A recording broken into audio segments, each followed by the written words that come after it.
¿Cuáles son las obligaciones de un funcionario? ¿Qué deberes y obligaciones tienen los empleados públicos? ¿Dónde están regulados? Si has llegado hasta aquí es porque necesitas conocer al detalle todos los deberes y obligaciones que los funcionarios tienen que cumplir en el ejercicio de sus funciones. Pero no te preocupes porque estás en Derecho Virtual, donde te explicamos todos los conceptos jurídicos para que lo entiendas al detalle 7 veces más rápido, y hoy vamos a seguir estudiando el Estatuto Básico del Empleado Público, o también conocido como TREBEP. Este es el 10º de estos vídeos donde estamos analizando todo el estatuto. Encontrarás aquí en las tarjetas una lista de reproducción con todo el contenido acerca de este estatuto. En anteriores vídeos hemos tratado todo lo relativo a la jornada del trabajo, los permisos y las vacaciones, pero ahora vamos a tratar un asunto que no es de menor importancia, el cual se trata de las obligaciones de los empleados públicos. Así que si te parece, vamos a entrar en materia.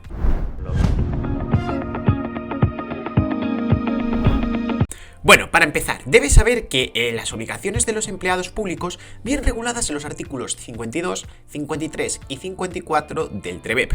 El capítulo comienza con el artículo 52, en el cual se regulan los códigos de conducta. ¿Pero qué son estos códigos de conducta? Bueno, básicamente son una serie de principios en los cuales se va a sintetizar la esencia del empleado público y los valores que debe seguir en la administración. En este caso, recordemos que los funcionarios tienen que ser neutrales, deben velar por los intereses generales, etcétera, etcétera. Al final esto no es una carta de obligaciones como tal, sino una carta de intenciones que debe inspirar a la administración pública y a los funcionarios a actuar de forma equitativa y neutral. A continuación, el TREBEP establece los principios éticos y de conducta, que en cierto modo son manifestaciones de lo que acabamos de ver. Pero, ¿qué diferencia hay entre un principio de conducta y un principio ético? Pues lo cierto es que el legislador no parece que siga ningún patrón para que consideremos diferentes uno de los otros, más allá de por el título del artículo. Ambos tipos de principios te tienes que quedar con que son normas fundamentales que tienen que regir la conducta de los empleados públicos, y que si no las siguen, puede dar lugar a infracciones o incluso delito que acabe con penas de cárcel. Así que si te parece, dicho esto, vamos a empezar a estudiar los principios de conducta, que son más fáciles de visualizar en el artículo 54 del estatuto que estamos viendo. En primer lugar, se establece que los empleados públicos tratarán con atención y respeto a los ciudadanos, a sus superiores y a los restantes empleados públicos. ¿Qué supone esto? Pues que si Javier tiene un mal día, no puede responder de malas formas a un ciudadano que no tiene culpa de ello o a su superior.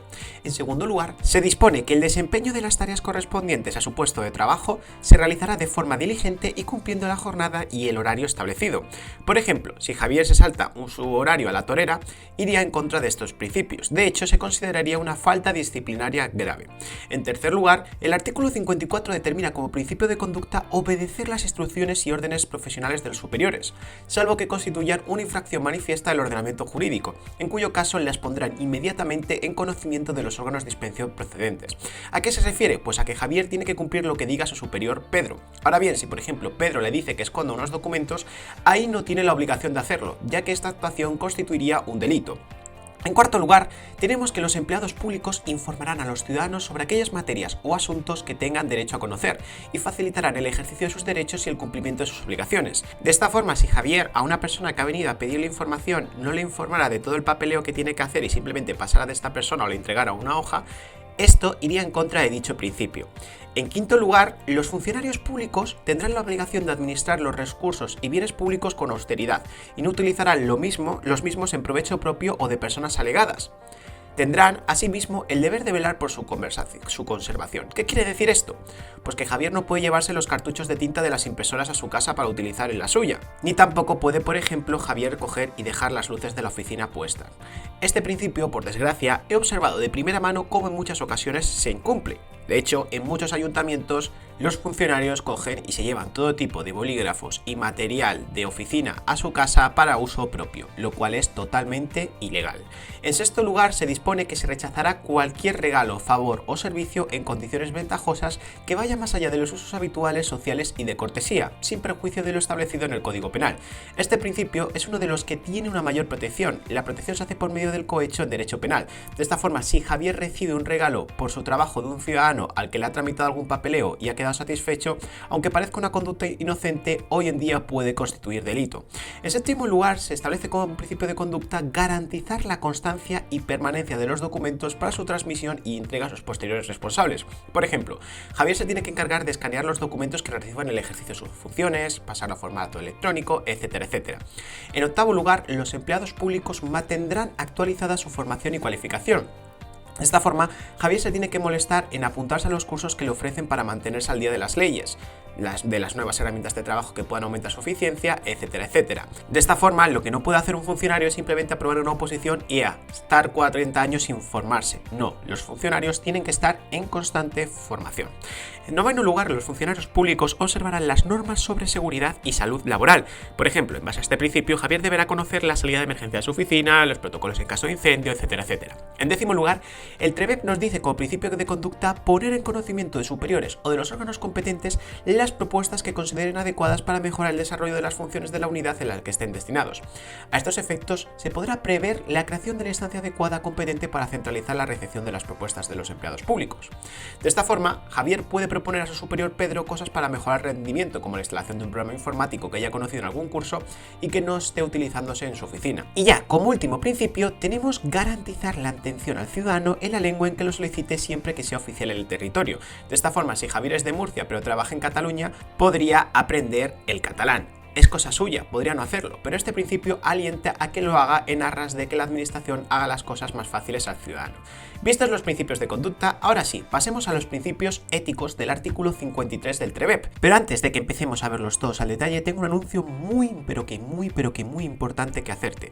Y es que si este vídeo te está siendo de utilidad, te suscribas al canal, porque tenemos cientos y cientos y cientos de vídeos como este para tu oposición que vamos sacando constantemente y que te acercamos un poquito más hacia tu plaza. Así que si este tipo de vídeos te son de utilidad, por favor suscríbete. Dicho esto, ahora vamos a empezar a ver los principios éticos, ya que hemos visto los principios de conducta. Todo lo que hemos visto hasta ahora son principios de conducta y ahora vamos a empezar a ver los principios éticos del artículo 53. En primer lugar, el artículo 53 nos dice que los empleados públicos respetarán la Constitución y el resto de normas que integran el ordenamiento jurídico.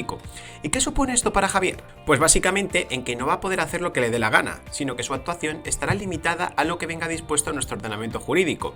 Y por ejemplo, el que es auxiliar administrativo no podrá dictar una sentencia judicial. En segundo lugar, el artículo dispone que la actuación de los empleados públicos perseguirá la satisfacción de los intereses generales de los ciudadanos y se fundamentará en consideraciones objetivas orientadas hacia la imparcialidad y el interés común, al margen de cualquier otro factor que exprese posiciones personales, familiares, clientelares, etcétera, etcétera.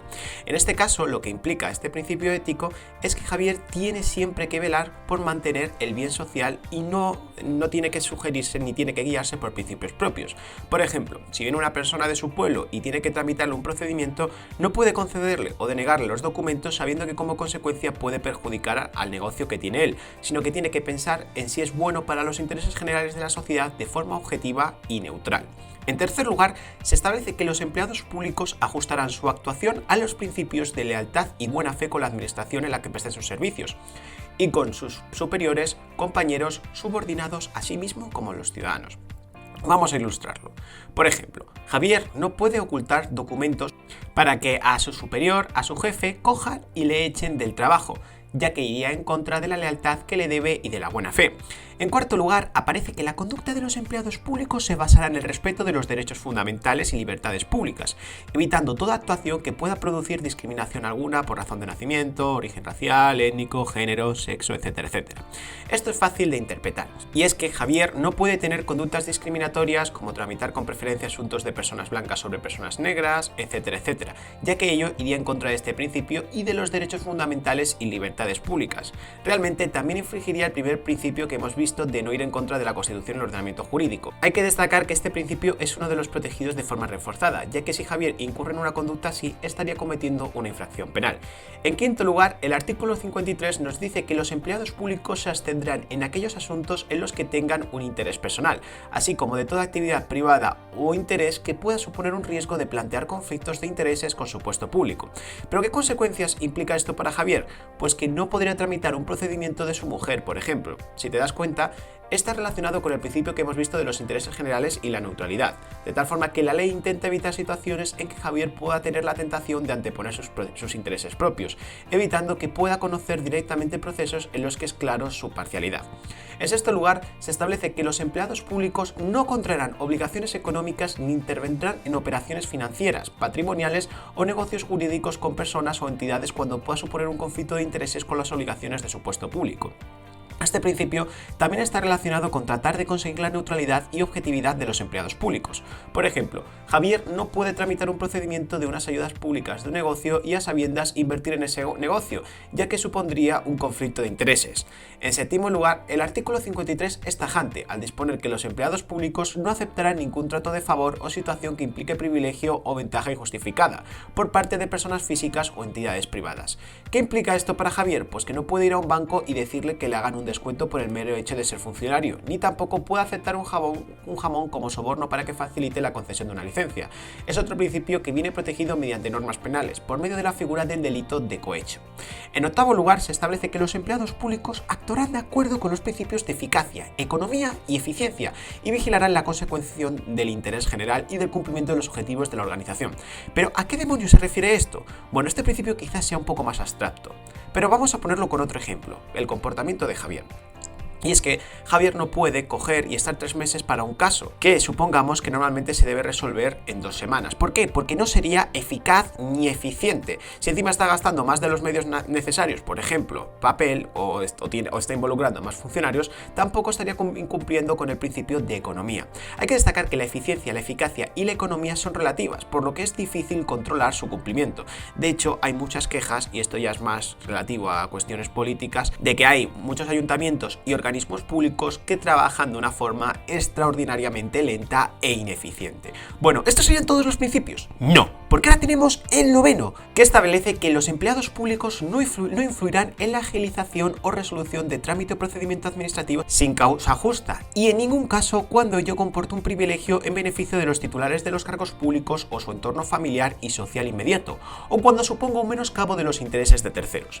Este principio está relacionado con los anteriores, de tal forma que Javier ya no es solo que no vaya a poder conocer un procedimiento sobre su mujer, sino que tampoco podrá influir en un compañero suyo que lo esté conociendo, para que, por ejemplo, lo anteponga antes que otros para agilizarlo. En décimo lugar, se dispone que los empleados públicos cumplirán con diligencia las tareas que les correspondan o se les encomienden, y en su caso resolverán dentro del plazo los procedimientos o expedientes de su competencia. ¿Qué quiere decir esto? Que como consecuencia, Javier no puede resolver un procedimiento para el que la ley establece un plazo de 5 meses en 6 meses. No lo confundas con el principio que acabamos de ver. Antes hablábamos dentro del plazo legal que no estuviera siendo eficiente o eficaz. Aquí hablamos de que se pase dicho plazo. Es decir, que si hay 2 semanas para un plazo, el plazo y el objetivo, la tarea debe cumplirse dentro de ese plazo de 2 semanas. En doceavo lugar, el artículo 53 nos dice que los empleados públicos ejercerán sus atribuciones según el principio de dedicación al servicio público, absteniéndose no solo de conductas contrarias al mismo, sino también de cualesquiera otras que se comprometan la neutralidad en el ejercicio de los servicios públicos. Aquí también podríamos poner la conducta que dijimos antes de que Javier invirtiera en un negocio al que se está tramitando la entrega de ayudas públicas, sabiendo que con ello pondría en riesgo y juego su neutralidad. Por último, el artículo también acaba diciendo que los empleados públicos guardarán secreto de las materias clasificadas u otras cuya difusión esté prohibida legalmente y mantendrán la debida discreción sobre aquellos asuntos que conozcan por razón de su cargo, sin que puedan hacer uso de la información obtenida para beneficio propio o de terceros o en perjuicio del interés público. Y es que imagínate que Javier está tramitando un asunto de algún miembro del gobierno que no debe ser conocido por el público en general, pues lo que no podrá hacer es coger y divulgar información sobre este asunto clasificado ni siquiera a su familia, pudiendo llegar a constituir un delito de revelación de secretos si coge y se va de la lengua. Y bueno, con esto terminamos este vídeo sobre el Estatuto Básico del Empleado Público, en el que hemos desarrollado los artículos 52, 53 y 54.